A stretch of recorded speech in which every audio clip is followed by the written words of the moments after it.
Francis Schaeffer is just this legend of a guy who's with the Lord. And when I was converted, sort of around when I was almost 21, 20 years old, someone put me on to Francis Schaeffer. And C.S. Lewis and Francis Schaeffer. And so this was one of the first books I read when I was converted, How Should We Then Live? And there's also a video series, which is great. If you can get your hands on a video series, hilarious. He's it's like, 70s production, getting around with long knickerbocker socks. Francis Schaeffer's got this great big white goatee. He's just a legend. Anyway, it's a visual feast because he basically traces a whole lot of history throughout the ages, and he's looking at architecture, he's looking at art, he's looking at philosophy, he's looking at famous writings, he's looking at famous pieces of poetry, whatever the case is. He's just looking at all these different ways in which human societies have reflected sort of deeper seated beliefs, and he's just trying to track a little bit of the kind of movement where societies have perhaps gone towards a humanistic, secular humanistic sort of man-centered approach to things, and what's happened to that, and how has society expressed itself when it's grown up and be built on Judeo-Christian backgrounds and sort of foundations. And he's basically just trying to make a point that actually you can't live consistently with kind of the view that people are made up of just energy and molecules. Actually, you need to know the Creator.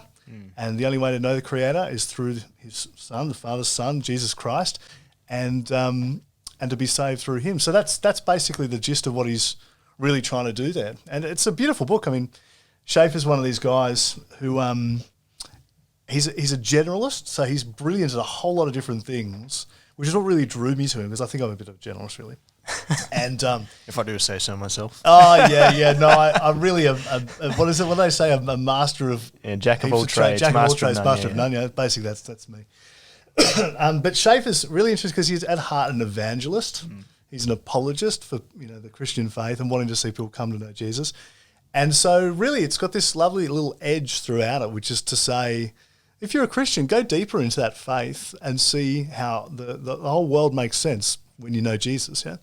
And if you're not a Christian, well, then have a little reflection on who you are, and you need to think about why you're in this world and what this world is, and if things aren't making sense for you, think about why that is. It's probably because you're not connected to Jesus. And that's kind of Schaeffer's heartbeat, and I love that as a Christian, yeah? That's great. I think that really fires me up, Yeah. And he does show too how art becomes more beautiful, and the world makes more sense. All those things you're talking about when you are connected into Christ and God's revelation through Him. Absolutely, yeah, I love it. I mean, on the cover of the original, he's got this great piece of artwork called "The Adoration of the Lamb" by Jan van Eyck, which is in the Ghent. It's the Ghent altarpiece from the cathedral in Ghent, and it's broken up in different parts of the world now. I saw a piece in the Met in New York once, but basically, it's a picture of Revelation with the Lamb standing on the throne, the blood pouring out of the side. That's it. Yep. Everyone gathered around. It's just this superb picture that says this is like one of the great little pieces. This is beauty in its best. Artistic beauty, but it's more than just artistic beauty. It's beauty because it's Jesus. Yeah.